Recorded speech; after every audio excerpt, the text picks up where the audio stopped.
નમસ્કાર મિત્રો, આપનું આપના હેલ્થ ચેનલ અમૃત CHOમાં હાર્દિક સ્વાગત છે। આજે આપણે વાત કરીશું એક બહુ જ અગત્યના વિષય પર, ગર્ભાવસ્થા દરમિયાન રાખવાની તકેદારીઓ વિશે। ગર્ભાવસ્થા એટલે સ્ત્રી જીવનનો સૌથી સુંદર અને સંવેદનશીલ સમય। આ સમય દરમિયાન માતાની સાથે સાથે ગર્ભમાં રહેલા બાળકનું પણ સ્વાસ્થ્ય જાળવવું ખૂબ જ જરૂરી છે। એટલે આજના વિડીયોમાં આપણે વિગતે સમજશું કે કઈ કઈ બાબતોનું ધ્યાન રાખવાથી ગર્ભાવસ્થા આરોગ્યપ્રદ, સુખમય અને સુરક્ષિત બને છે। ભાગ 1, ગર્ભાવસ્થાની શરૂઆત અને પ્રાથમિક કાળજી। 1. ગર્ભની પુષ્ટિ થયા બાદ તાત્કાલિક ડોક્ટર કે ગાયનેકોલોજિસ્ટનો સંપર્ક કરવો। 2. પહેલી મુલાકાતમાં જરૂરી બ્લડ ટેસ્ટ, યુરિન ટેસ્ટ અને અલ્ટ્રાસાઉન્ડ કરાવવો। 3. માતાના આરોગ્યનો ઇતિહાસ, diabetes, blood pressure, thyroid, haemoglobin વગેરે ચકાસવું। 4. ફોલિક એસિડની ગોળી ગર્ભના પ્રથમ ત્રિમાસિકમાં ખૂબ જ અગત્યની છે। 5. ધૂમ્રપાન, મદિરાપાન, ગેરકાયદેસર દવાઓથી સંપૂર્ણ દૂર રહેવું। ભાગ 2, આહાર અને પોષણ। ગર્ભવતી સ્ત્રીએ આહાર સંતુલિત અને પોષક તત્વોથી ભરેલો લેવો જોઈએ।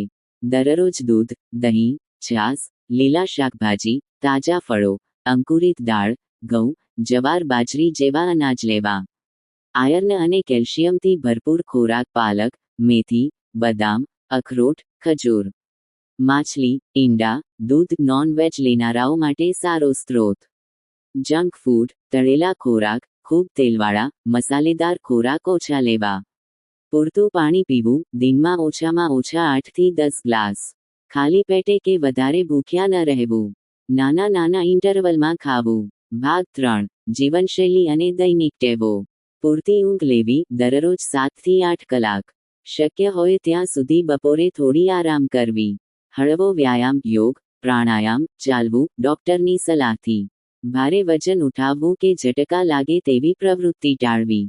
મનને શાંતિ મળે તેવું સંગીત, વાંચન, મેડિટેશન કરવું। તણાવ, ચિંતા અને ગુસ્સાથી દૂર રહેવું। ઘરમાં વડીલો કે જીવનસાથીની મદદ લેવી।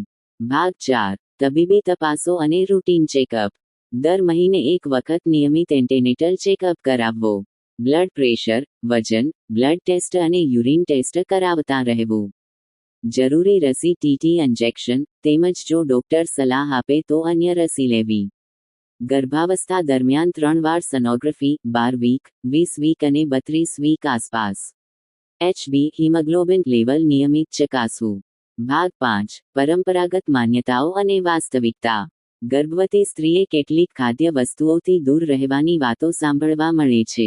ઉદાહરણ તરીકે પપૈયું, અનાનસ વધુ માત્રામાં ખાવું ટાળવું, પરંતુ સંતુલિત માત્રામાં નુકસાનકારક નથી।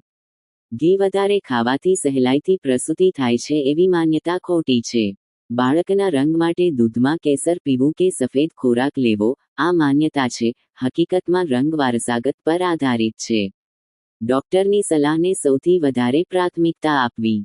ભાગ 6, ગર્ભાવસ્થા દરમિયાન આવતી સામાન્ય તકલીફો અને ઉપચાર। 1. ઉલટી અને મોર્નિંગ સિકનેસ, નાના નાના ઇન્ટરવલમાં ખાવું, આદુ કે લીંબુથી રાહત। 2. બળતરા, એસિડિટી, ઓછા તેલ મસાલાવાળા ખોરાક, ખાધા પછી તરત સૂઈ ન જવું। 3. કબજિયાત, ફાઇબરવાળો ખોરાક, પૂરતું પાણી, ચાલવું। 4. પગમાં સોજો, પગ ઊંચા રાખીને બેસવું, વધારે ઊભા ન રહેવું। 5. કમર દુખાવો, હળવા યોગાસન, યોગ્ય બેસવાની અને સૂવાની પોઝિશન। ભાગ 7, ગર્ભાવસ્થા દરમિયાન ટાળવા જેવી બાબતો। કાચું માંસ, અધચરીદાર શાકભાજી, અતિ કેફીનવાળી ચા કોફી, દવાઓ ડોક્ટર વિના પોતાની મનથી ક્યારેય ન લેવા। સ્ટ્રેસ, ઓવરટાઇમ કામ, શારીરિક થાક, લાંબી મુસાફરી, ખાસ કરીને અંતિમ મહિનામાં। એક્સ-રે અથવા હાનિકારક કેમિકલ્સનો સંપર્ક। ભાગ 8, માનસિક સ્વાસ્થ્ય અને પરિવારનો સહયોગ। ગર્ભવતી સ્ત્રીએ સકારાત્મક વાતાવરણમાં રહેવું જરૂરી। પરિવારજનોનો પ્રેમ, કાળજી અને સહયોગ ખૂબ અગત્યનો છે।